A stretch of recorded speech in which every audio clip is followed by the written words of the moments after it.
Seguiremos dando acceso, desde luego, pero yo quiero aprovechar de verdad con mucho agradecimiento aquí en esta su casa, la Escuela Nacional de Ciencias de la Tierra, a mi colega Rubén Hernández. Voy a darles una breve semblanza de él y, bueno, como saben ustedes, en estas sesiones de orientación educativa que prepara la ENCIT para ustedes, él tendrá una participación más, menos, como él decida, quiera y desee fluir, de media hora, y después un espacio para preguntas y respuestas.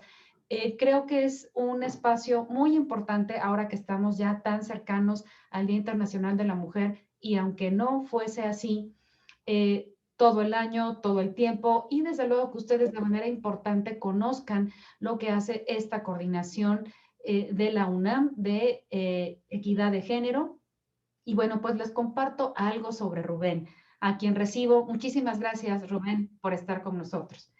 Rubén Hernández Duarte estudió la licenciatura en Ciencias de la Comunicación y la maestría en Estudios Políticos y Sociales en la Universidad Nacional Autónoma de México. Ha colaborado en proyectos de investigación en la UNAM y en el Centro de Investigaciones y Estudios Superiores en Antropología Social, el CIESAS, por sus siglas. Su trabajo académico se interesa por la vulnerabilidad de los individuos a la luz de las violencias y del cuidado de la salud desde los enfoques de género y juventudes. Estuvo a cargo de la Secretaría de Igualdad de Género del Centro de Investigaciones y Estudios de Género del 2017 al 2020. Es docente de asignatura desde el año 2015 y actualmente es responsable de la Dirección de Inclusión y Prácticas Comunitarias de la Coordinación para la Igualdad de Género de la UNAM. Sus líneas de investigación son riesgo, salud sexual, violencia de género y juventudes. Así que bueno, dicho esto, Rubén, nuevamente gracias. Tienes la palabra, aquí ya te están aplaudiendo, tenemos alumnos y alumnas muy afectuosos. Así que, pues muchísimas gracias y te cedemos la palabra. Mil gracias. Muchas gracias, Montserrat. Buenas tardes. Es un gusto estar aquí con ustedes. La verdad que poder estar en estos espacios de reflexión con estudiantes es una de las cosas que yo más disfruto como parte de mi trabajo. Así que, en primer lugar, les quiero decir que me alegra compartir con ustedes esta breve charla y también decirles que la charla es para ustedes. Entonces, si tienen cualquier duda, cualquier inquietud, cualquier cosa que quieran plantear, yo con todo gusto voy a escuchar y voy a intentar responder. A veces, por el tema del que hablamos, que son las desigualdades de género, no es fácil dar respuestas cortas para problemas tan grandes, pero haré el mayor de los esfuerzos para que ustedes también tengan más elementos para que los incorporen en su vida universitaria, elementos del trabajo que estamos haciendo en la universidad para erradicar las desigualdades por razones de género que hay pues en nuestro ámbito educativo universitario, ¿no?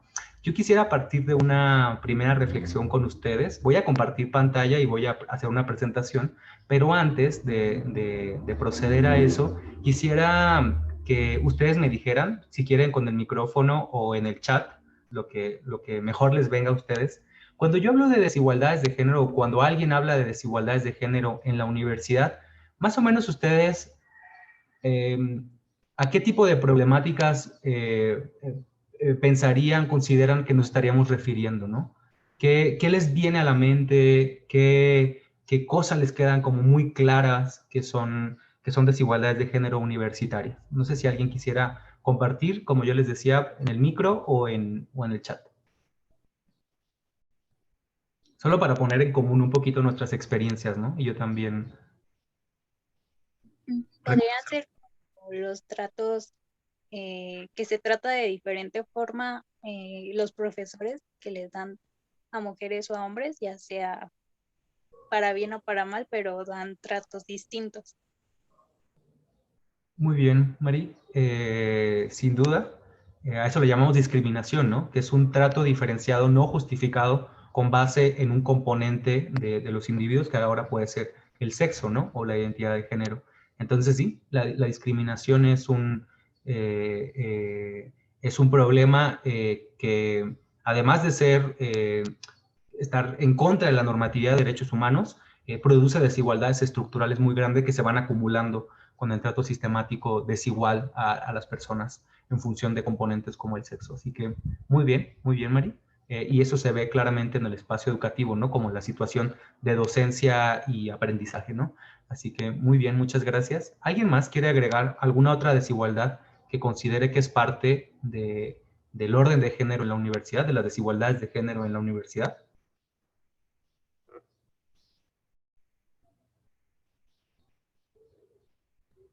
Pueden escribirlo en el texto, si les da un poco de timidez participar en el micro.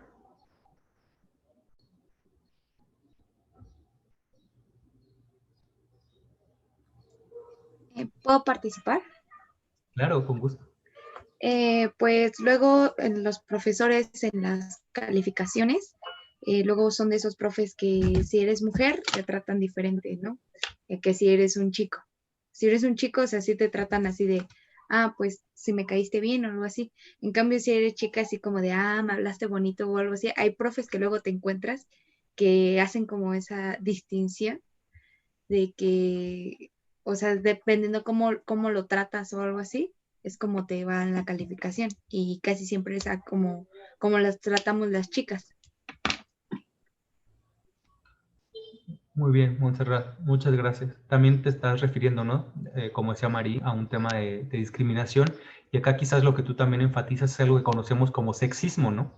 Que es la forma como en ciertos espacios el sexo, que es una característica distintiva de nuestros cuerpos, se vuelve algo relevante para un trato diferenciado en los espacios, ¿no? Ese sexo se enfatiza como un criterio que motiva la prácticas o un tratamiento desigual, que es discriminatorio como lo decíamos, pero que además pues tiene consecuencias. Acá Montserrat plantea que puede ser a la hora de las calificaciones que eso se vea reflejado, y si eso está asociado con el desempeño o con la forma como avanza la trayectoria de una persona, pues nos damos cuenta de que hay un problema grave, ¿no? Porque ese sexismo no sería nada más algo que pasa y bueno, es incómodo. ¿Qué hacemos con eso? Ni modo, así es la vida, sino que además va creando secuelas en las trayectorias de las personas, en este caso Montserrat se refería a las mujeres, y si eso es sistemático, entonces lo vamos a ver como un obstáculo estructural que va a afectar la trayectoria de cierto sector y que después nos va a explicar por qué en ciertos espacios, por ejemplo, los espacios profesionales de alto prestigio, como la universidad, no sé, en ciertas categorías, como las más prestigiosas, como una persona que se dedica a la investigación, hay en las ciencias naturales muchos más hombres que mujeres, ¿no? No sé si sepan, pero a nivel internacional, las llamadas disciplinas STEM, yo acá veo muchas mujeres, eso me da mucho gusto, pero a nivel internacional, las disciplinas STEM, que son las disciplinas de la ciencia, la tecnología, las ingenierías y las matemáticas, en promedio tienen 30% o menos de mujeres, según los datos de la UNESCO, ¿no? Y de los informes internacionales. Entonces, eso no solo está asociado con que a las mujeres no les interesa o no sientan que tienen vocación para esas disciplinas, lo cual también es sexista. Hay que después pensar cuál es el mecanismo que crea esa idea escindida, ¿no? Separada de la vocación de las mujeres hacia estas disciplinas, sino que también está muy asociado a los mecanismos de exclusión que promueven que pues una persona no quiera continuar en un espacio donde no se siente a gusto, ¿no? O donde tiene ciertas ventajas estructurales, ¿no? Así que muy buen ejemplo el de Montserrat. Kitsia comparte. En general no le hacen caso a las denuncias de las estudiantes, pero se nota mucho más cuando una mujer denuncia algún tipo de acoso. Las instituciones no hacen nada. Muy bien, Kitsia. Agregas un elemento fundamental de las desigualdades de género en las universidades, que es la violencia por razones de género, ¿no? Y destacas dos componentes. En primer lugar, que la violencia existe, es decir, que se vive en las universidades, y por otra parte, que los mecanismos de atención de esas violencias no siempre son los más eficaces y los que terminan por brindar el acompañamiento más integral a las personas que presentan las quejas, que es un acto de valentía, ¿no? Porque sabemos que en un mundo impune presentar una queja, pues es también arriesgarse pues a sufrir alguna represalia. Si bien, pues quisiera decir que en la universidad en este momento está ocurriendo un un proceso de transformación para que esta atención de los casos de violencia de género opere con un mayor cuidado y con una mayor cercanía de las personas que se encuentran en situación de víctima o que desean presentar una queja por algún acto que han vivido, ¿no? Muy bien. ¿Alguien quiere agregar alguna otra desigualdad de género que ubiquen en el contexto universitario? Pues sí, yo. Bueno, creo que igual ya lo mencionaron un poco, pero yo recuerdo que hace unos meses vi una plática sobre una chica eh, que estudió para piloto y contaba todas sus experiencias, pues que en la escuela había casi puros hombres y que sí la juzgaban muy, muy cañón por estar ahí y que era muy difícil para ella. Creo que eso hace que incluso se vuelva una experiencia complicada y muchas mujeres por ese mismo, pues por esa misma, por no querer vivir esa experiencia, igual se salen, pero no es porque no sean capaces o no quieran, sino porque prefieren no enfrentarse a esos retos. Entonces, eso mismo crea que pues que no haya tantas mujeres ahí. Entonces, pues. Muy bien, Susi. Muchas gracias por compartirlo. También es un elemento muy importante que le llamamos segregación por sexo, ¿no? Hay ciertos espacios del conocimiento donde identificamos que la simetría que hay entre seres humanos por sexo, pues se desacomoda, ¿no? No sé si ustedes lo sepan, pero en el mundo hay como 7.000 millones de personas, ¿no? O sea, eso, más o menos así se compone el mundo. Y según datos demográficos, sabemos que más o menos el 50% de la población, de hecho hay un poquito más de mujeres que de hombres a nivel mundial, pero pensemos que andan por ahí pasando el 50% y los hombres por el 49 y algo. Pues ese dato nos muestra que a nivel mundial, pues la población está dividida en por encimita del 50% de mujeres, un casi 50% de hombres. Y bueno, también decirles que no solamente hay hombres y mujeres en la especie humana, también hay personas intersexuales, ¿no? Que es como el 1.7 de la población, que es un dato que se invisibiliza mucho, que hay que tenerlo siempre en cuenta. Pero bueno, tomando en cuenta esos datos, lo que sabemos es que esos datos más o menos simétricos de la composición de la humanidad en función del sexo, después cuando los vemos en la universidad no se calcan, ¿no? Sino que ocurren procesos muy fuertes que dividen esos números. A eso le llamamos segregación por sexo y sabemos que está fuertemente asociado con los mandatos de género, ¿no? Y con las expectativas y las representaciones que hay sobre los espacios en los que pueden participar las personas en función de su sexo. Al hecho de que las universidades históricamente hayan sido construidas por hombres con intereses y visiones de hombres, porque no sé si ustedes lo sepan, pero más o menos como hasta el siglo XX, a inicios del siglo XX, y bueno, incluso desde finales del siglo XIX, pero bueno, son 19 siglos de todos modos, las mujeres no accedían a la educación superior, tanto porque era una dificultad estructural como porque en algunos casos incluso estaba prohibido que las mujeres participaran en estos espacios de conocimiento, ¿no? Entonces, hay muchos lugares donde la presencia de las mujeres ha ido aumentando, incluso superado el 50%, pero hay otros lugares donde no. Y a esos lugares donde las mujeres tienen una escasa participación, como el que decía Susi, la aerodinámica, ¿no?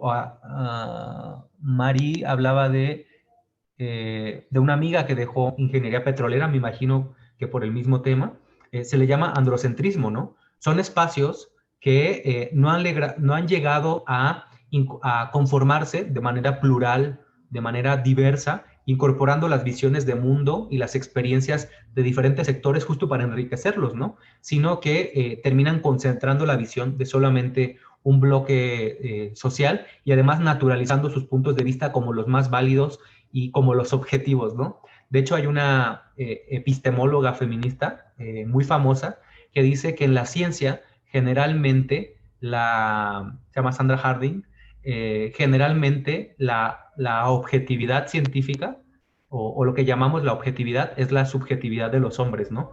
Porque en realidad hay ciertos criterios de ciertos espacios que terminan, pues, fuertemente excluyendo la visión de mundo y las posibles aportaciones de ciertos sectores, ¿no? Y eso pues le vamos a conocer como androcentrismo, ¿no? Sobre todo cuando hay una preponderancia de varones que no critican y no cuestionan también sus prácticas ni sus formas de saber.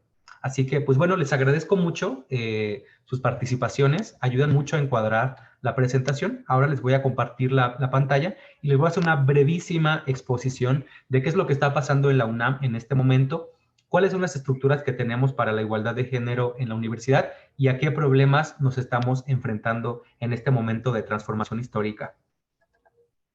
Va la pantalla.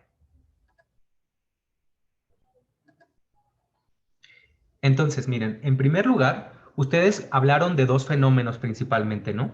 Bueno, tres: la discriminación, la distribución desigual por sexo y la violencia por razones de género y la atención de la violencia de género. Son tres elementos muy importantes. Sin embargo, yo quiero comentarles que para hablar de igualdad de género en las universidades tenemos que incorporar algunos elementos más. Por ejemplo, el tema de la legislación. Es decir, que la normatividad de las universidades contemple medidas y elementos para regular que no ocurran casos de discriminación por razones de género y que todas las personas, sin importar su sexo o su subjetividad, su identidad de género, puedan acceder a las mismas oportunidades, ¿no? La igualdad de género no tiene que ver con que las personas seamos iguales. En realidad, la mayoría, casi todas las personas somos diferentes, incluso desde el punto de vista del sexo y de la identidad de género. Somos diferentes realmente, materialmente, simbólicamente.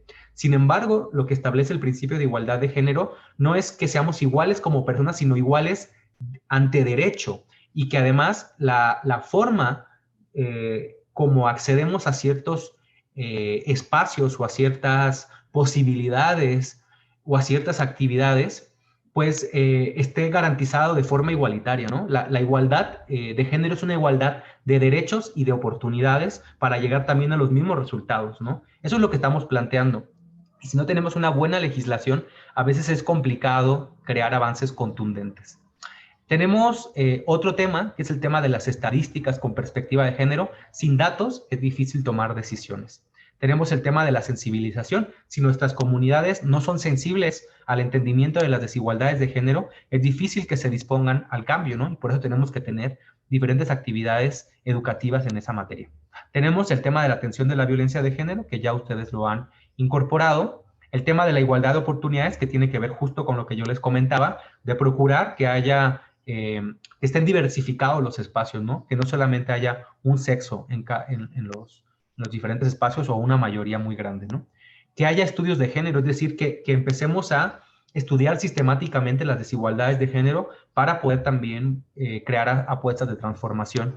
Que nuestro lenguaje, todos los sistemas simbólicos que utilizamos, pero podríamos decir que el lenguaje verbal y el lenguaje visual, que nuestros lenguajes no sean sexistas, es decir, que vayan identificando los sesgos y las formas de representación del mundo que por mucho tiempo estuvieron concentrados en una visión masculina, androcéntrica, como yo les decía. Y eso hay que transformarlo en las universidades, porque en esta universidad no solamente hay hombres, hay mujeres, hay diversidades y disidencias sexogenéricas, y eso nos obliga a pensar que el lenguaje tiene que ser tan amplio para que todas las personas se sientan incluidas. Y por último, tenemos el tema de corresponsabilidad de los cuidados, que es un tema que nos muestra que en las universidades desafortunadamente no se ha logrado conseguir que principalmente los varones, los hombres, se impliquen de forma simétrica en el trabajo doméstico y de cuidados. Ustedes me van a decir, ¿pero eso qué tiene que ver? Si eso es algo que no ocurre dentro de la universidad, sino que pasa en el espacio doméstico. Bueno, pues hay muchas investigaciones que demuestran que en el caso, por ejemplo, si tenemos a una académica y un académico, y pensemos además que son pareja, ¿no? Poniendo un ejemplo mucho más típico. Si tienen el mismo nombramiento, pues diríamos que tienen el mismo lugar en la universidad y tienen las mismas oportunidades para lograr los mismos objetivos, ¿no? Pero pensemos que cuando van a la casa, como eso le pasaba a dos figuras de la música que a mí me gustan mucho, porque yo doy clases también en la Facultad de Música, no sé si ubican a Robert Schumann y a Clara Schumann, que eran pareja del periodo clásico de la música. Entonces, pues tienes a estas dos figuras de la música que podrían ser un académico y una académica en nuestro momento. Hacen lo mismo, tienen el mismo nombramiento, pero cuando llegan a la casa, pues él se pone a escribir más artículos, a contestar correos, a leer y a seguir con sus investigaciones. Pero ella, como tienen bebés o alguien más a quien cuidar, o incluso cosas que limpiar, pues no se pone a escribir, sino se pone a cuidar. Cuidar es algo muy importante, es una de las bases fundamentales de la sociedad. Y sin embargo, nos damos cuenta de que cuando eso pasa, los tiempos se vuelven diferentes para las personas que cuidan y las que no cuidan, y eso está asociado a su productividad académica, a sus logros y a sus resultados, ¿no? Entonces, la corresponsabilidad nos muestra que las universidades tienen que tener una posición respecto a los cuidados. Tienen que lograr que los hombres se impliquen cada vez más en el cuidado y que las personas que cuiden encuentren elementos para que los cuidados que realizan en el espacio privado, doméstico, no sean un motivo de interrupción o un motivo de obstaculización de sus trayectorias. Entonces, por eso es un elemento que se ha tomado muy en cuenta. De hecho, es una de las razones más importantes por las que las mujeres a veces no logran conseguir nombramientos académicos o puestos directivos, porque justamente en los momentos en los que pueden obtenerlos están en procesos reproductivos y por una cuestión sexista son ellas quienes se terminan encargando de la mayor cantidad de tareas y de tiempos dedicados al cuidado, ¿no? Entonces, en México se hizo una medición tomando en cuenta todos estos elementos en las principales universidades del país, incluida la nuestra, y miren lo que les quiero compartir. En una escala del 0 al 5, tomando en cuenta todos estos elementos, México anda en un promedio en las universidades de 1.5 de avance. O sea que no vamos ni a la mitad de lo que necesitaríamos para conseguir unas condiciones mínimas para buscar la igualdad de género en las universidades. Ahora, si les muestro los datos de la UNAM, vamos a ver que nuestra universidad es bastante vanguardista. Está por encima de la media nacional. De hecho, la UNAM tiene un promedio de 2.4 en escala del 0 al 5, lo cual habla de que más o menos va a la mitad, pero la mitad de todos modos no es suficiente. Y como ustedes pueden ver, en corresponsabilidad, que es este tema estructural tan fuerte que les compartí, en 2018 no teníamos grandes avances. Ahora estamos en proceso de crear avances, pero en la última medición íbamos bastante mal. Y pues bueno, yo quería partir con esta panorámica, porque a partir de esto ustedes van a poder ver que la desigualdad de género es un problema multifactorial, es un problema complejo, y por lo mismo no hay manera de resolverlo con una sola acción, sino hay que mirar toda la gama de razones y de factores que producen esa desigualdad, ¿no? ¿Cómo vamos en relación con las brechas en la universidad? Pues yo les comparto esta primera diapositiva. Como ustedes pueden ver, aparentemente en la universidad andamos en proporciones simétricas en la composición de nuestras tres comunidades, que es la estudiantil, la académica y la administrativa, ¿no? Si se fijan, la relación hombres-mujeres anda bastante cerca del 50-50. Es en la del personal académico donde hay una diferencia un poquito más notoria, 44.8% de mujeres y 55.2% de hombres, que si sabemos, pues son los puestos más complicados y más prestigiosos de la UNAM. En estudiantes, ustedes pueden verlo, incluso ya hay un poco más de mujeres en los tres niveles, ¿no? 51.3%. Pero eso no nos debe de hacer pensar que en las universidades ya se logró la igualdad, porque la igualdad está en los números de las comunidades, porque de entrada no es tan cierto como estos datos generales lo muestran. Y para eso les doy algunos ejemplos.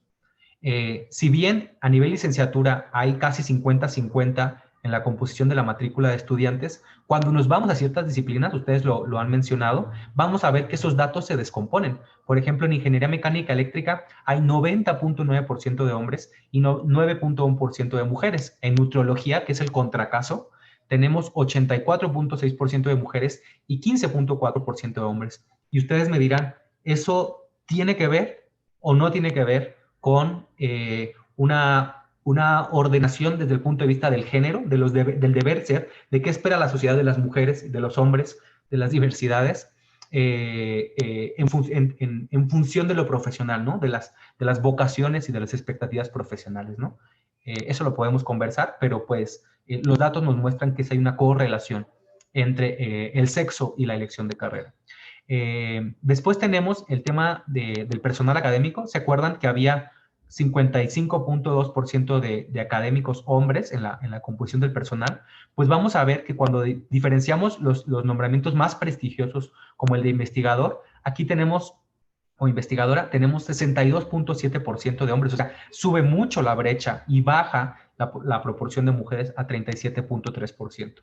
Y en el caso de técnicas y técnicos académicos, y técnicas académicas, porque también debe de haber, vemos que aquí aumentan las mujeres con 51.6% y los hombres bajan a 48.4%, y eso tiene que ver con que es un nombramiento de menor prestigio y remuneración dentro de la universidad. Así que vemos cómo hay una asociación jerárquica por razones de género en los diferentes espacios, ¿no?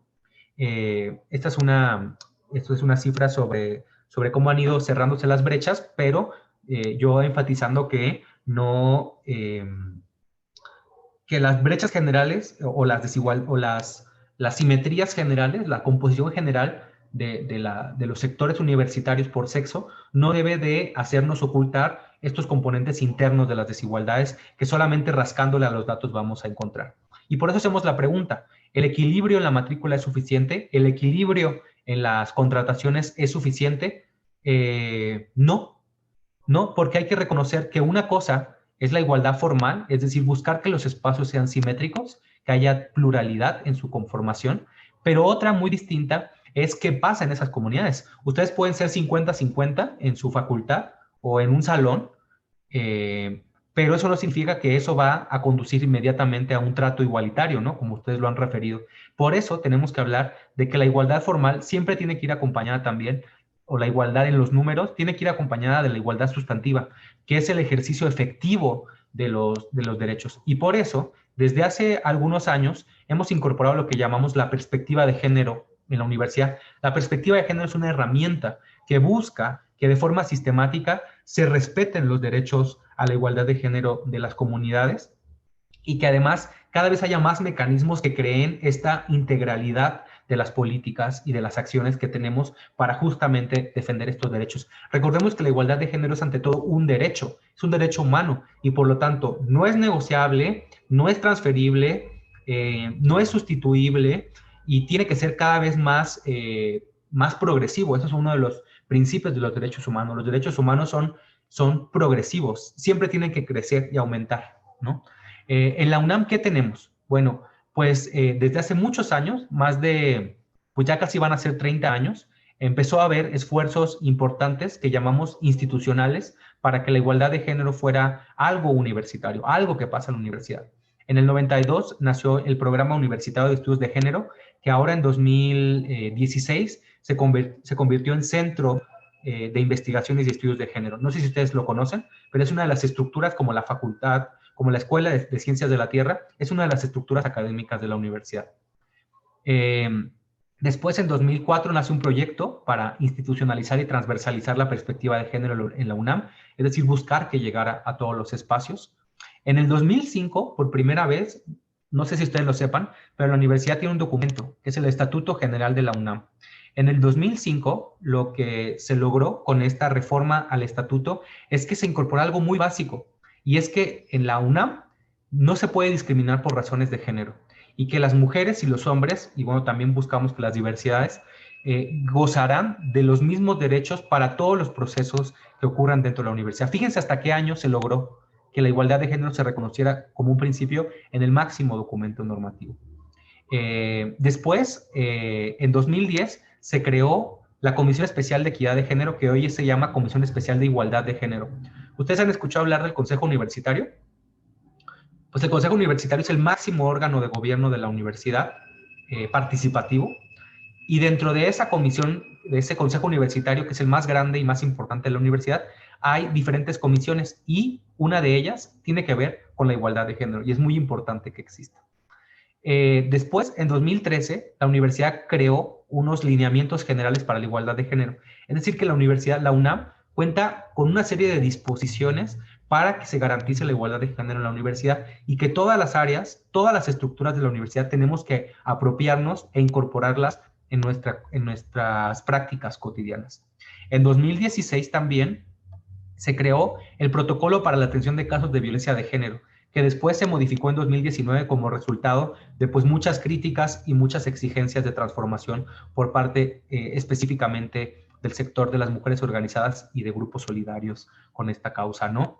Entonces, fíjense, hasta 2016 tuvimos un mecanismo específico para la atención de casos de violencia de género y pues ahora está justo en una fase muy importante de transformación y de crítica. En 2018 se creó un documento que se llama Documento Básico para el Fortalecimiento de la Política Institucional de Género de la UNAM, que es un documento que busca que toda la universidad tenga acciones específicas orientadas a la igualdad de género. Luego, en el 2020, o sea, hace bien poquito, el año pasado, en agosto, se modificaron los artículos 95 y 99 del Estatuto General de la UNAM en febrero y en agosto el 98. No sé si ustedes estuvieron al tanto de eso, pero el artículo 95 es el que habla de la gravedad de las sanciones. El 95 es el artículo que habla sobre las causas graves de responsabilidad en la universidad. Es decir, qué conductas de la universidad se consideran graves. El artículo 99 tiene que ver con la integración del el Tribunal Universitario de la Universidad y el artículo 98 tiene que ver con los criterios de proporcionalidad de las sanciones en la universidad, en este caso por razones de violencia de género. Es decir, que muy recientemente y como resultado de muchas protestas de mujeres organizadas en la universidad, pues se han modificado disposiciones legales bien importantes de la universidad que están asociadas a una mejor atención de los casos de violencia de género y a una mejor también resolución de estas formas de violencia de género, sobre todo en relación con las personas que las cometen, ¿no? Luego en 2020, y por aquí ya voy a ir agarrando camino para que todo tenga sentido, pues se creó la Coordinación para la Igualdad de Género, que es donde yo trabajo. Esta coordinación pues apenas cumplió un año ayer, ¿no? Tenemos muy poquito tiempo que empezamos a operar y nos tocó operar en un contexto pues casi 100% pandémico, ¿no? Y esta coordinación lo que busca es que todo esto que está acá arriba, que ustedes están viendo, cobre sentido. Nuestra coordinación es una estructura de la administración central creada, hagan de cuenta que está al primer nivel de la toma de decisiones de la universidad. Es decir, que la coordinadora, que es la doctora Tamara, forma parte del staff central de la universidad y su jefe directo es el rector. Entonces, la igualdad de género ya está a ese nivel de la toma de decisiones y estamos buscando que baje a todas partes, a las facultades, a las escuelas, a las prepas, a los CCHs, a las dependencias, a los institutos, a los centros, a los programas, a todos lados, porque si no logramos que la igualdad sea un tema de todas las poblaciones, de todos los procesos y de todas las estructuras, no vamos a garantizarla porque siempre va a haber ahí un sector que se quedó al margen, que se quedó afuera de las políticas de igualdad de género. Después de que nos creamos, en marzo de 2020, como por agosto, se creó otra modificación que es muy importante que ustedes sepan y que me gustaría compartirles. Se ampliaron las facultades de una estructura que ya existía y que ahora se llama la Defensoría de los Derechos Universitarios, Igualdad y Atención de la Violencia de Género en la UNAM. Ustedes, es muy importante que recuerden este nombre, Defensoría, la Defensoría de los Derechos Universitarios, Igualdad y Atención de la Violencia de Género, porque esta es la estructura, esta es la instancia que actualmente atiende a las víctimas de violencia por razones de género en la universidad. Tiene un número de teléfono y tiene un correo electrónico donde recibe las solicitudes de queja por parte de las personas o también resuelve dudas en caso de que las haya, ¿no? Y es muy importante que ustedes conozcan esta estructura porque antes quien atendía los casos de violencia de género era la Oficina de la Abogacía General a través de las oficinas jurídicas y ahora con todas estas modificaciones que han ocurrido para atender la violencia por razones de género en la universidad, pues tenemos esta modificación muy importante para la atención de casos de violencia de género y de hecho, pues contarles que como esta modificación es reciente, esperamos que en este año pues haya novedades de una nueva ruta mucho más compleja y mucho más contundente para la atención de casos de violencia de género en la UNAM. Y pues bueno, la última novedad que tenemos es que todas las entidades y dependencias de la universidad están en un proceso muy importante de creación de sus comisiones internas para la igualdad de género. De hecho, no sé si ustedes ya están, no sé si Montserrat sepa, que nos pudiera contar tal vez al ratito, pero también creo que su escuela ya está en proceso de crear su propia comisión. Y esa es una comisión que va a encargarse de, junto con las autoridades y con la comunidad de su escuela, facultad, como en otros lugares también, pues articular políticas que logren identificar cuáles son las desigualdades de género que existen ahí y poderlas llevar hacia la transformación, ¿no? Entonces, me voy a tardar 2 minutos más y con eso voy a cerrar para poder hablar con ustedes, pero nada más quería contarles, pues, cuáles son el tipo de desigualdades hacia las que nos estamos enfrentando en este momento en la universidad, ¿no? En primer lugar, pues tenemos problemas sobre la composición. Ya les decía que hay segregación por sexo, es decir, en la composición de diferentes espacios universitarios. También hay segregación vertical, es decir, que también está a nivel de los máximos nombramientos y de los puestos de toma de decisión.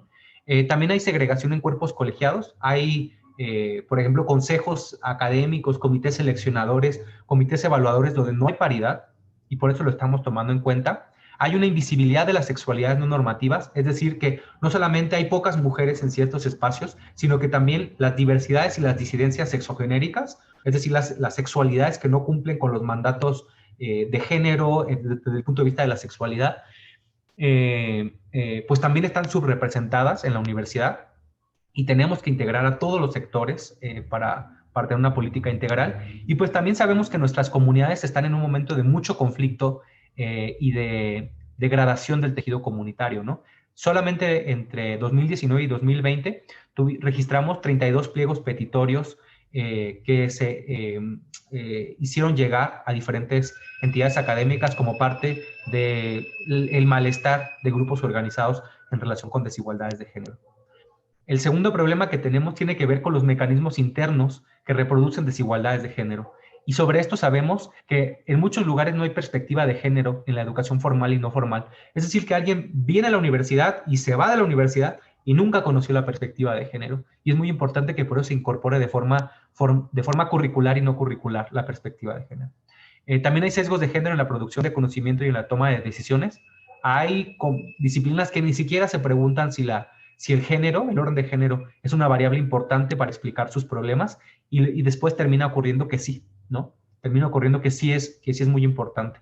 Por ahí hay una investigadora de la historia de la ciencia que dice que hasta el momento no se han creado cinturones de seguridad para mujeres embarazadas porque justo quienes diseñan coches pues no son mujeres embarazadas. Entonces, los sesgos de género tienen que ver con eso, con esa dimensión de la exclusión y de la no inclusión de puntos de vista diversos en los espacios de conocimiento.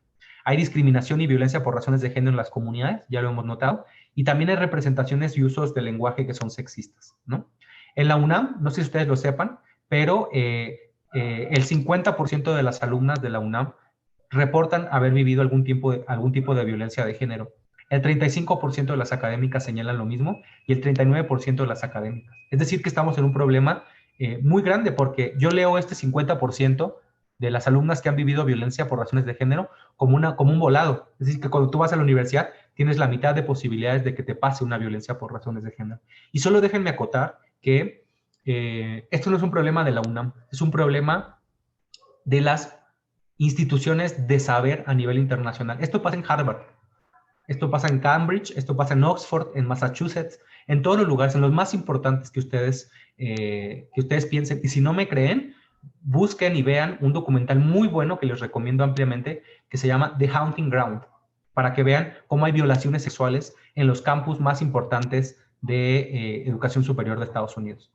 El tercer problema que tenemos tiene que ver con los mecanismos estructurales que reproducen desigualdades de género en las universidades. Y pues el primero que tenemos es que las personas que venimos a la universidad, pues generalmente tenemos subjetividades de género que están mandatadas a través de lo que entendemos como la masculinidad o la feminidad. Es decir, que cuando venimos a la universidad no nos despojamos de nuestros prejuicios y nuestros valores organizados a partir de lo que entendemos como el orden de género y que muchas veces viene de otros espacios de socialización como las escuelas previas o la familia o las amistades, ¿no? O el amor romántico. También tenemos el problema de la división sexual del trabajo y la feminización del trabajo de cuidados, que yo ya se los explicaba, que tiene que ver con cómo se distribuye de forma desigual el trabajo de cuidados en función del sexo. Y también tenemos el hecho de que pues tenemos una normatividad androcéntrica, impunidad y escaso efecto útil de las normas, ¿no? Que ustedes ya lo habían señalado. Y el último tiene que ver con quiénes están participando en la transformación de las desigualdades de género en la universidad. Yo les quiero decir que desde mi punto de vista, desde mi experiencia, la mayoría de las personas que son activistas o que están buscando transformar las desigualdades de género en la universidad son las académicas, principalmente son de entidades académicas donde hay alumnado, donde hay estudiantes, pero no son todas las personas. En concreto, identificamos a mujeres académicas, administrativas y sobre todo estudiantes mujeres organizadas que se han encargado de empujar este tema, de ponerle la gasolina y la energía para la transformación. Pero eso nos hace preguntarnos si no nos estamos encontrando ante un problema de feminización de las luchas antipatriarcales. Es decir, si además de que las mujeres son quienes viven de forma pues muy contundente y muy sistemática las desigualdades de género junto con las disidencias sexogenéricas, no estamos también orientando a que sean las mujeres quienes también tengan que resolver la problemática. O sea, viven la desigualdad y también les toca arreglarla, ¿no? Entonces, eso nos tiene que hacernos preguntar, ¿qué está pasando con los hombres? ¿Puede haber hombres antipatriarcales? Sí, de hecho yo conozco varios, no tantos como quisiera, pero si los hombres no participan en las transformaciones de las desigualdades de género, terminamos otra vez sobrecargando a las mujeres de ciertas responsabilidades y dejando un lugar de poca responsabilidad y de bastante negligencia de los hombres que tienen mucho que ver con la producción de desigualdades y que tendrían que asumir un rol activo y participativo transformador. No es suficiente con que los hombres no violenten, no lo es suficiente. Hay una activista afrodescendiente muy importante, antirracista, que se llama Angela Davis, que dice que en un mundo racista no es suficiente con que las personas no seamos racistas, tenemos que ser antirracistas. Y para el tema del patriarcado y de las desigualdades de género, pues no es suficiente con que los hombres no sean violentos o no empaticen con el machismo. Tienen que ser marcadamente antimachistas y antipatriarcales para lograr esa transformación.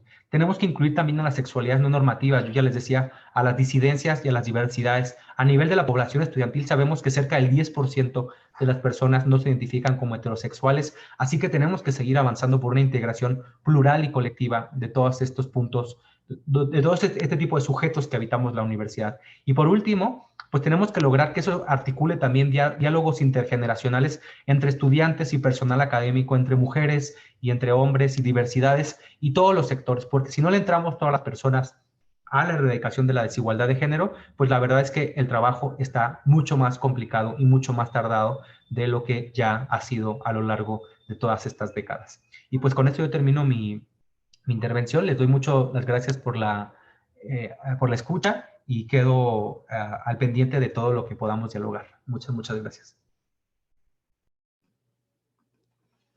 Muchas gracias, Rubén. Apreciamos mucho tu participación por ahí en el chat con respecto a tu pregunta. Si ya estamos trabajando en la Escuela Nacional de Ciencias de la Tierra con nuestra comisión interna, ya estamos en eso. De hecho, presentamos una primera propuesta. Ya tuvimos también una primera retroalimentación por parte de la coordinación. Estamos integrando algunas sugerencias y desde luego estarán involucrados también los alumnos y las alumnas. Así que bueno, tenemos un espacio para hacer preguntas. Me encantaría poderlas escuchar a todos y a todas. Te comparto, Rubén, que entre las actividades que tenemos planeadas por el Día Internacional de la Mujer habrá un conversatorio en el cual participarán directamente las alumnas compartiendo algunas experiencias.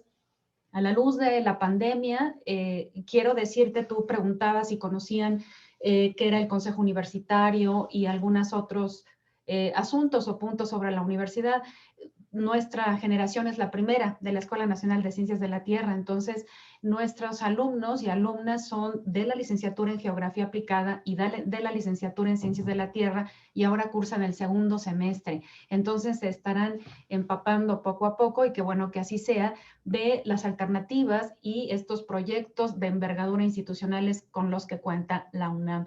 Muchas gracias, Rubén. Y bueno, aquí tenemos ya a un alumno, a Joseph Chaverría. Joseph, adelante, te escuchamos. Gracias. Primero que nada, una disculpa por no poder presentar la la cámara. Pero bueno, eso me gustó mucho lo último que dice Rubén en cuanto a la participación de la población universitaria, ¿no? Creo que es uno de los problemas más difíciles, no sé si... Bueno, sí, creo que es un problema difícil. Por a veces esta cuestión social, ¿no? Como la forma en la que agarran de carrilla a los hombres que desean participar en toda esta lucha, ¿no? Contra el género, ¿no? El típico insulto, ¿no? Del aliade, el panochairo, ¿no? Y creo que, pues, eso a fin de cuentas también empieza a dividirnos más, ¿no? Claro. Como que se cree que no se hace por una forma auténtica. Y tú desde tu perspectiva, desde esta posición que tú tienes para poder trabajar con las comisiones sobre género, ¿qué recomendaciones haces, ¿no? Como para que sea un poco más simétrica ahora la participación de los hombres, ¿no? Tanto aquellos que no quieren participar porque simplemente no les interesa y no tienen como esta noción, como para aquellos que sí tienen un auténtico, o no auténtico interés, pero que también les da como miedo, ¿no? Ese señalamiento.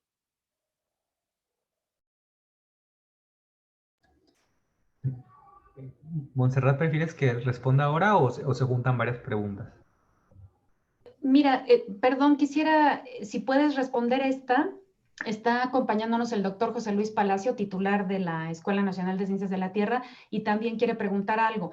Entonces, si te parece, Rubén, si contestas a Joseph, luego participaría el director y continuamos con un par de preguntas más, ¿te parece? Sí, estoy muy de acuerdo. Ok, gracias.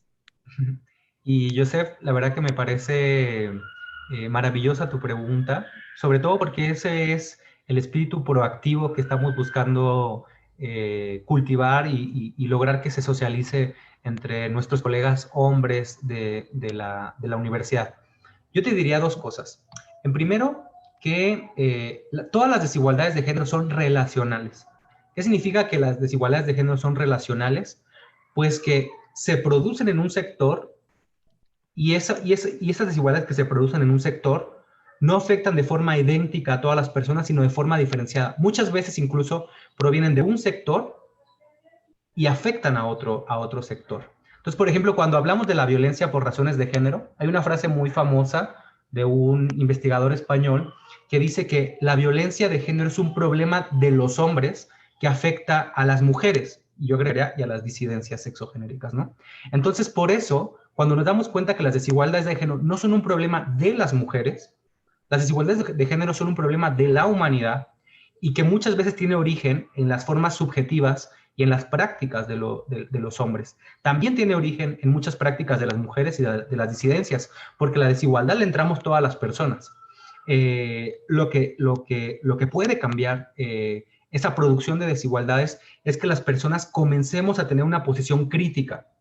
En el caso de los hombres, algo que es importante que se haga y que se reflexione de forma muy profunda y contundente es la existencia de todo un entramado de privilegios que están asociadas con la condición sexual de los hombres, que van acumulando elementos para la formación de desigualdades. Por ejemplo, que los hombres no se ocupen del espacio doméstico y de cuidados y que tengan cancha libre para desempeñarse en lo profesional, sabiendo que eso está probablemente mermando la trayectoria de sus pares mujeres con las que conviven, es un privilegio, ¿no? Porque imagínate brillar a costa de la oscuridad de alguien más, ¿no? Eso sin duda que es un problema fuerte de injusticia social, ¿no? Y si los varones empiezan a tener una mirada crítica sobre esas desigualdades, pueden empezar a desplazarse del lugar hegemónico y tradicional de la masculinidad y tener una relación crítica con los modelos de masculinidad. La masculinidad no es una cosa natural de los hombres, es una formación social y cultural que está asociada a la producción de desigualdades que afectan principalmente a las mujeres, a las diversidades, pero que también afectan a los propios hombres. De hecho, algo que se dice muy poco es que la esperanza de vida es menor en los hombres que las mujeres en promedio, porque los hombres se matan entre ellos, no cuidan tanto su salud, se echan unos accidentes enormes. Yo me especializo en la línea de de Sociología de la Salud, de la Violencia y del Riesgo, y les quiero decir que en la población joven, por ejemplo, de 15 a 25 años, la tasa de suicidios entre hombres es extremadamente mayor que el de las mujeres, ¿no? Entonces, si no reconocemos que los hombres también han pasado por procesos de formación y de subjetivación que afectan a todas las personas y los afectan a sí mismos, no vamos a poder establecer una postura crítica. Y terminaría diciendo que entonces también hay que buscar que los hombres por actividad en contra del orden patriarcal, del orden de género. Se necesita que los hombres sean desobedientes. De hecho, yo lo que digo es que los hombres machos son los más obedientes del orden de género, porque están siguiendo la línea del patrón, del modelo que se les busca. Están obedeciendo. Y necesitamos que haya una desobediencia de ese modelo. ¿Y cómo lo pueden hacer? Pues hablando contundentemente, hablando sistemáticamente de estos mandatos, organizándose de forma crítica y empezando a propiciar espacios de reflexión, porque, y con eso ya cierro, la no violencia no es la única forma como los hombres pueden transformar su subjetividad masculina y machista. Los hombres deben de saber que también el silencio y la omisión son mecanismos de reproducción de la violencia. El hombre que calla y el hombre que omite y que ve una violencia y no hace nada, está formando parte del problema. Entonces, esas complicidades, que son las que ahora se estaban señalando mucho en las últimas semanas, en relación con una candidatura que hubo, es de lo que se está hablando, de todos los mecanismos que sujetan y sustentan la reproducción de las violencias y de las desigualdades de género. Y pues es lo que te diría, yo sé que es un tema muy apasionante, que estamos trabajando en la dirección a mi cargo, pero pues bueno, si quieren después podemos abrir otros espacios para profundizar. Sí, claro, sobre todo me encanta que haya participado un compañero varón, pero sí, no, me parece que esto de decir yo soy así, yo no hablo, bueno, muy mal inicio y muy arraigado. El doctor José Luis Palacio quiere hacer una pregunta. Él tiene una junta y bueno, José Luis, ¿estás por ahí? Sí, pero saben que me tengo que conectar en 2 minutos literalmente y no me gustaría no escuchar la respuesta. Entonces, como la reunión a la que voy dura muy poquito, me reintegro y entonces hago la pregunta, ¿sí? Una disculpa, Rubén. Ahorita regreso. Gracias. Bien, gracias a ti. ¿Alguien más que quiera hacer una pregunta? Muchas gracias, Joseph, por tu participación. ¿Alguien más desea hacer otra pregunta? ¿Participación? Yo tengo una duda. Adelante, Jimena. Bueno, es que ahorita lo estamos tratando desde la escuela, ¿no? Desde nuestro espacio, el que nosotros construimos. Y es padre porque te vas dando cuenta que nuestra generación ya piensa diferente. Pero no todos piensan así porque también, pues desde su núcleo, desde su familia, tienen que deconstruirse, ¿no? Y tienen que trabajar. Y yo creo que ahí el reto se vuelve mayor. ¿Qué nos puede recomendar, Rubén? ¿O qué es o cómo se trabaja eso? Porque puede que en la escuela sí esté mucho tiempo, pero en realidad desde pequeño se formó en un hogar donde puede que ya traiga esos patrones o ya lo haya aprendido. Y allí es donde se vuelve pues muy complicado todo, ¿no? Sí, muchas gracias, Jimena, por la pregunta. Me parece también muy importante. Una de las frases del feminismo que a mí más me gustan, que seguro ustedes la conocen, dice, no me cuida la policía, me cuidan mis amigas, ¿no? Ese es un lema que habla de las relaciones solidarias y de autocuidado y de solidaridad que hay entre pares, ¿no? Muchas mujeres han encontrado en otras mujeres espacios y formas de convivencia que son plenamente o fuertemente disidentes en relación con lo que el orden de género, el orden patriarcal busca que ocurra en sus vidas, ¿no? Son formas de desobedecer y al mismo tiempo de cuidarse, ¿no? Yo creo que este aprendizaje de los feminismos lo podríamos también recuperar las personas que no somos mujeres, en específico las disidencias sexogenéricas. Yo soy parte de ellas, por eso tengo un activismo declarado contra el orden de género. Soy una disidencia del patriarcado y del orden de género. Pero también los hombres también pueden ser disidentes del patriarcado y del orden de género. ¿En qué medida? En la medida en que empiezan a crear alianzas, que son alianzas de sabotaje, que son alianzas de traición al orden de género, al patriarcado, ¿no? Necesitamos que cada vez haya más traidores, traidoras y traidorix del patriarcado, en el sentido de que cada quien busquemos ese espacio de autocuidado, ese espacio de transformación con nuestros pares, que nos ayude a pensar esas desigualdades que operan en el orden de género, pero también a tener esos espacios de comprensión y de cuidado que no vamos a tener en otros lugares.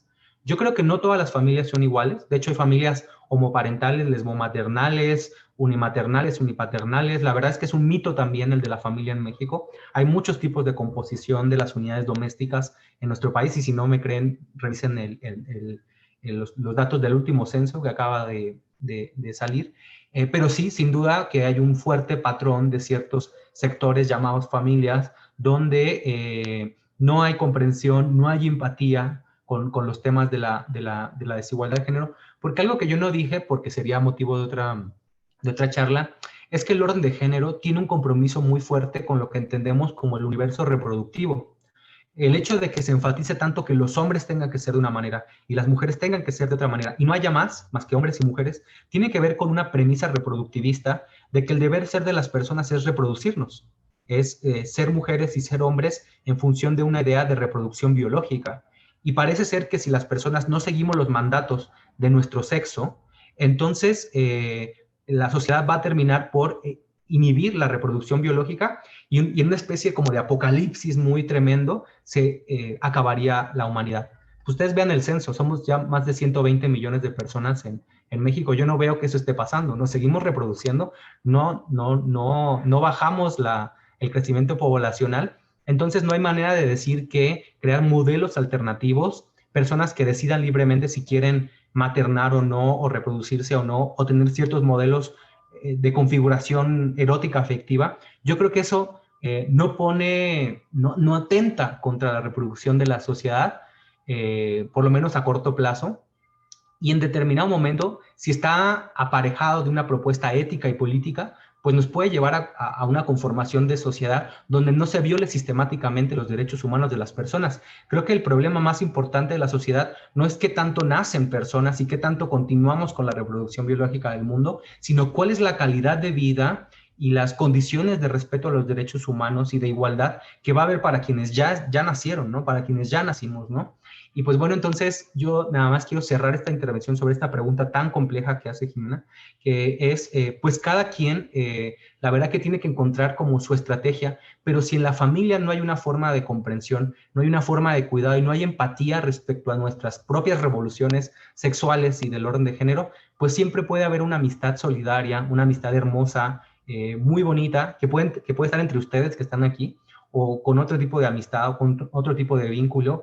Y creo que también hay que aprovechar estos espacios subversivos, estos espacios de afecto, donde se pueden hacer esas transformaciones. Y en la medida de lo posible, pues yo creo que hay que ir introduciendo esas discusiones en la familia con mucho cuidado, porque hay familias que no van a recibir de forma inmediata y rápida un planteamiento, por ejemplo, disidente, o un planteamiento abortista, o un planteamiento, quizás antirreligioso, ¿no? Pero si se va haciendo de forma dialógica, con mucha escucha y con mucho respeto a la hora de formular las ideas, pues es probable que con el paso del tiempo, pues sea más habitable un espacio donde no hay un planteamiento tan crítico, ¿no? De las desigualdades de género. Pero pues bueno, yo confío mucho en la creación de espacios alternativos para ir abrazando nuestras disidencias, porque sí se necesita mucho afecto para poder lidiar con todo el maltrato que proviene de disentir del orden de género. Recordemos que el orden de género no solo es binario, no solo es heterosexual, no solo es reproductivista, sino que al mismo tiempo es un orden de género sancionador y maltratador de las personas que le desobedecemos, ¿no? Y por eso mismo es mejor, en la medida de lo posible, tener una articulación colectiva de nuestras disidencias, que puede ser micropolítica, no tenemos que ir a una gran marcha, a veces podemos ir con nuestras amigues, ¿no? Que pueden ser 3 personas, y ese ya es un universo de cuidado que la verdad nos puede salvar de una crisis o de un problema muy, muy fuerte, ¿no? Eso sería lo que yo te diría, Jimena. Muy bien, muchas gracias. Rubén y todos y todas, yo me quiero disculpar también por un tema técnico. Están a punto de cortar la luz aquí en la casa de ustedes con previo aviso de la CFE por cuestión de mantenimiento. Entonces, Rubén, yo me despido. Creo que hay cabida para un par de preguntas más. Se queda mi compañera Mariana. Y bueno, pues muchísimas gracias, Rubén. Mil gracias. Esta es tu casa. Y a todos y todas, un abrazo. Mañana en grupo de encuentro, un especialista que viene a hablarnos de cómo manejar la ansiedad de una manera muy puntual, gran psicoterapeuta Elena Ortiz de la FES Iztacala. Gracias también, Rodrigo Gómez. Nos vemos, jóvenes. Gracias, Rubén. Gracias a todos. Cuídense mucho. Chao. Me voy. Adiós. Chao. Bueno, no sé si alguien más tenga alguna pregunta o comentario.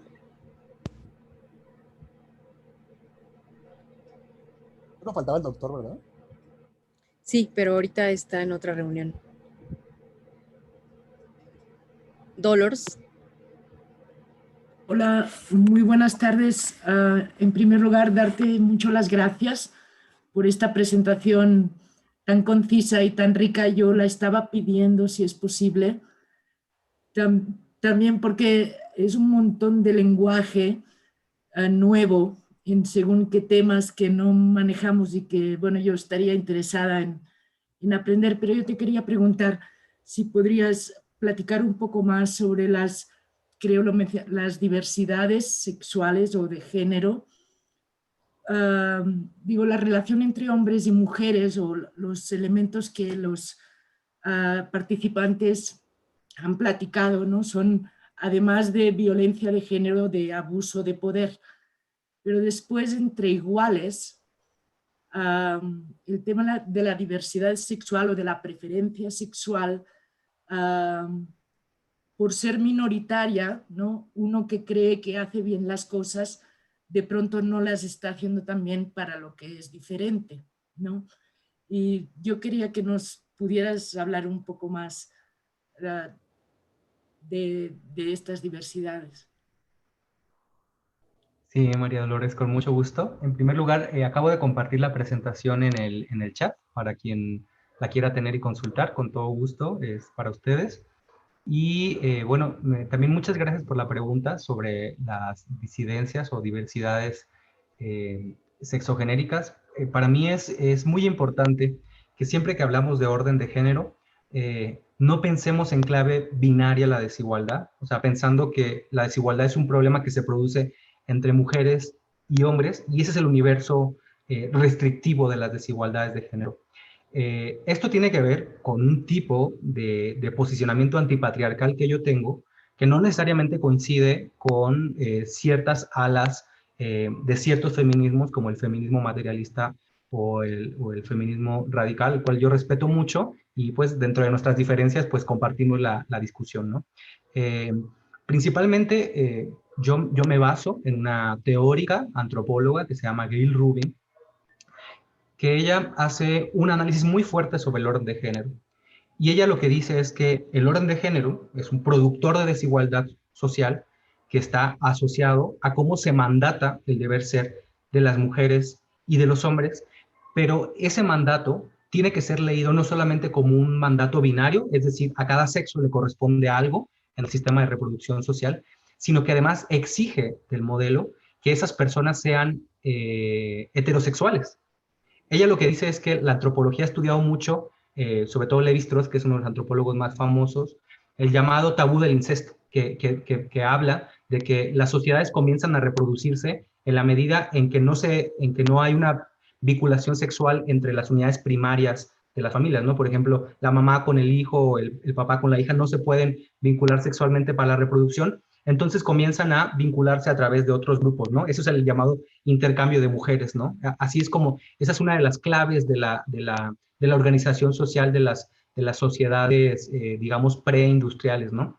Y entonces parece ser que una fuerte teoría sobre cómo se produjeron las desigualdades de género tenía que ver con eso, ¿no? Con cómo se traficaban las mujeres y qué lugar tenían las mujeres en la reproducción social del mundo, ¿no? Pero lo que dice Gayle Rubin, introduciendo esta crítica, es que al tabú del incesto también hay que agregar el tabú de la heterosexualidad.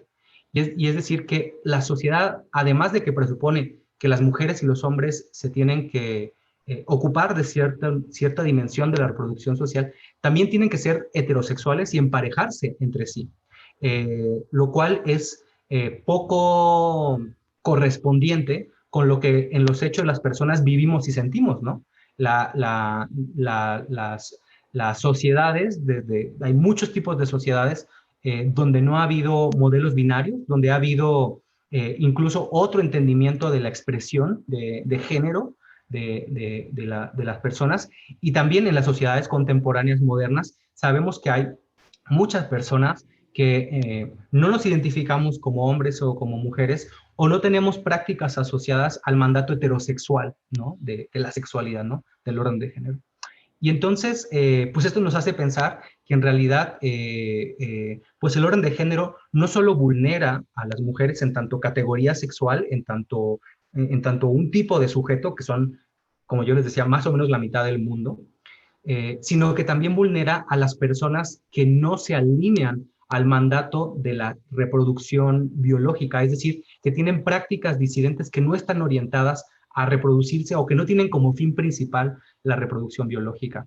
Y por eso podemos decir que quienes incumplen el mandato de la heterosexualidad también resultan vulnerables para el orden de género, porque se entiende como figuras disidentes que muchas veces el propio orden de género clasifica como precarias, es decir, como personas que entendieron mal, que algo se desvió en su camino, que no llegaron a hacer lo que tenían que ser, ¿no? Porque lo que se está pensando es sexistamente, es que una persona cumple su función en el mundo en la medida en que cumple su misión de género, y la misión de género última siempre es la reproducción.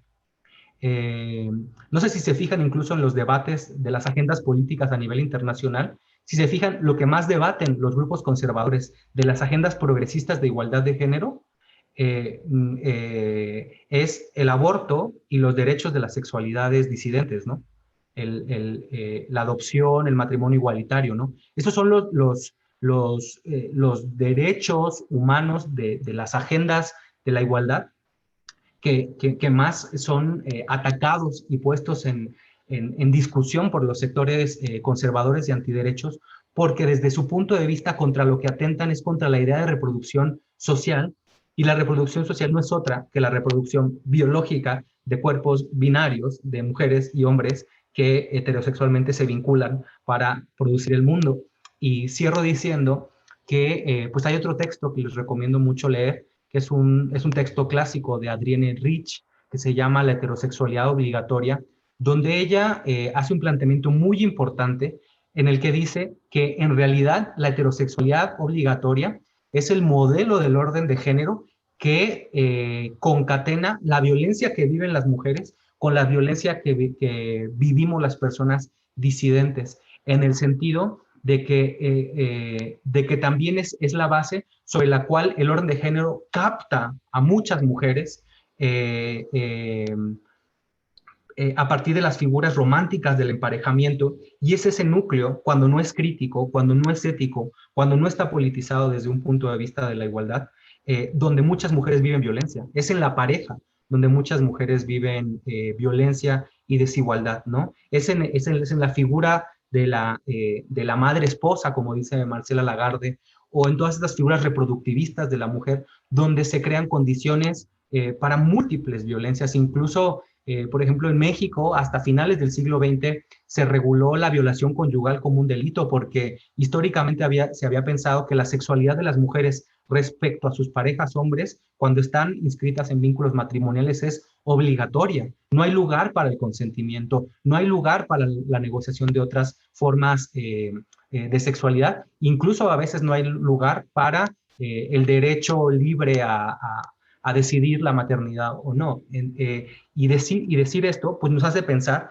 que eso es pues muy relacional con las violencias que vamos a vivir las personas disidentes, porque lo que tenemos en común es que hay una relación con la sexualidad que está regulando el orden de género, y que si las mujeres lo incumplen a través de la no reproducción o de la elección de la interrupción del embarazo o de otras formas de incumplir el mandato de la maternidad de las mujeres, pues eso tiene también mucho que ver con todo lo que hacemos las diversidades y las disidencias, que nos divertimos, tenemos sexualidades placenteras, bajo otros esquemas que no enfatizan la reproducción, que incluso podemos cuestionar la monogamia o formas afectivas que son jerárquicas, restrictivas, aislantes, violentas, ¿no? Entonces, a mí me parecería que nos encontramos frente a diferentes paradigmas de cómo vivir la sociedad, cómo vivir las relaciones humanas,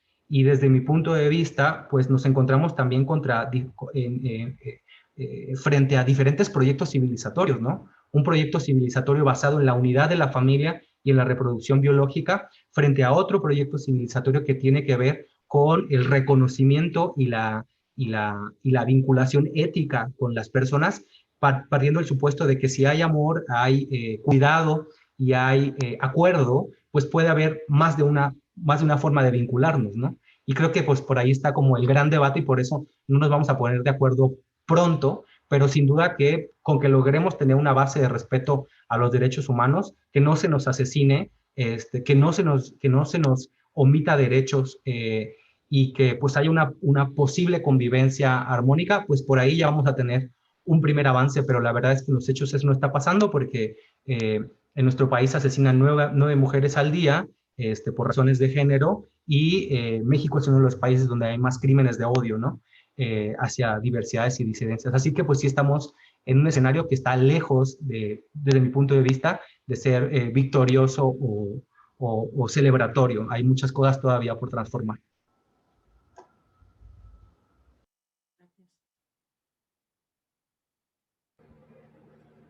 Muchas gracias Dolores, muchas gracias Rubén. ¿Alguien más quiere compartir algún comentario, pregunta? Ya tenemos poco tiempo.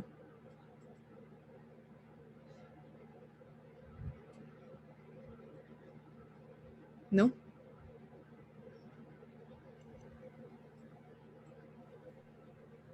Bueno, pues, ¿sí? Una pregunta, Mariana, de Jimena, sí, que dice, ¿cómo funcionarán o fusionaremos, de fusionar tal vez, de las fusionar estrategias contra la desigualdad con las de inequidad? Ok. Bien, me tardo un minutito en Sí, claro, compartir. claro. Es una pregunta muy valiosa, Jimena. Las personas que trabajamos a favor de la igualdad de género reconocemos que la igualdad de género es un derecho humano, por lo tanto es inalienable, por lo tanto es, o sea, no se puede aleatoriamente elegir a quién sí se le respeta un derecho humano y a quién no, porque son derechos universales, son intransferibles, y son progresivos, tienen que ir creciendo, y son inmutables. No puedes cambiar un derecho por otro, no puedes decir te doy igualdad de género, pero no te doy no te doy el derecho a libre tránsito, ¿no? O sea, así funcionan los derechos humanos, ¿no? Y en ese marco es que entendemos a la igualdad de género como un elemento jurídico que es exigible y justiciable. Es decir, que si no se nos respeta, podemos comenzar un proceso de corte jurídico, de corte político, para que se nos respete y se nos repare si fue violado, ¿no? Así entendemos a la igualdad de género, y de hecho en la Constitución mexicana está considerado por la reforma del artículo 1 constitucional como algo que, por el simple hecho de que México haya firmado los tratados internacionales en materia de derechos humanos y derechos humanos de las mujeres, de las diversidades, los que tienen que ver con la agenda de igualdad de género, pues son obligatorios, no son opcionales. ¿Y qué tiene que ver eso con la discusión sobre la equidad? Que muchas veces, cuando hablamos de igualdad y equidad, las personas prefieren optar por el concepto de equidad, porque el concepto de equidad proviene mucho más de un ala orientada a la justicia social. El concepto de equidad de género reconoce las diferencias, y lo que plantea es que las medidas para alcanzar la igualdad de género tienen que ser proporcionales. Es decir, que si tú le das lo mismo a todas las personas, nunca se van a resolver las inequidades, porque imagínense, si tenemos 2 personas que están así, y les damos dos cosas, van a aumentar de esta manera, ¿no? Entonces nunca se va a cerrar la brecha que existe. Y por eso las políticas de equidad son políticas compensatorias para lograr una base común y a partir de ahí ya proceder con pura igualdad, ¿no? Entonces, yo diría que son mecanismos complementarios. La equidad busca implementar medidas temporales, afirmativas, que sean compensatorias para crear esquemas de condiciones de igualdad y a partir de esos esquemas, pues todo lo demás ya se regula a partir de igualdad de oportunidades. Pero cuando no existen, pues es importante que se creen, ¿no? Y la igualdad de género es un derecho humano que puede en ciertos momentos solicitar medidas de equidad, pero siempre que tengamos que hablar de la violación de nuestro derecho a la igualdad de género, pues hay que apelar mucho más al concepto de igualdad de género porque tiene todos los elementos jurídicos y exigibles para que podamos hacer toda una, pues todo un planteamiento. Además de que la igualdad de género, digamos, es como la meta, ¿no? Es como ese horizonte en el que esperamos que nos podamos desempeñar las personas y la equidad lo podemos entender más bien como un mecanismo. De hecho, siempre va a ser temporal la equidad porque en lo que se resuelve la problemática, pues tendría que desaparecer. Y la igualdad hay que tenerla siempre, ¿no? Siempre hay que estarla buscando e intentar que se garantice. Eso sería el resumen de la diferencia entre igualdad y equidad.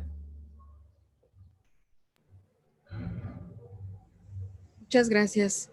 ¿Alguien más quiere hacer una última intervención? ¿No?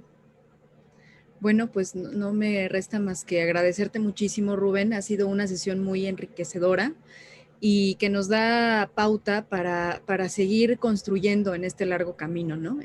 Como te comentaba, Monse, estamos en miras de ir conformando nuestra comisión interna para la igualdad de género y sin duda esta sesión nos va a ayudar mucho a los que estamos aquí presentes, pero que no quede aquí nada más, sino también después invitarte tal vez para abordar otras temáticas importantes para todas y todos y agradecerles a los chicos y chicas que se conectaron, a Dolores, a Rodrigo, por acompañarnos.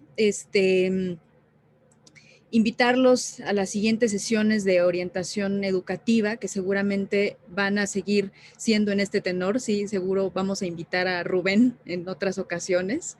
En lo personal quiero agradecer y valorar muchísimo este discurso que nuevamente reitero ha sido muy enriquecedor. Entonces les agradezco muchísimo acompañarnos. Rubén, de nueva cuenta, mil gracias por estar hoy aquí en esta sesión. Y pues nada, cuídense mucho, nos vamos creo que satisfechos y con muchas reflexiones. Nos vemos mañana en el encuentro, como ya les comentó Monse, y pues mil gracias, Rubén. Muchas gracias.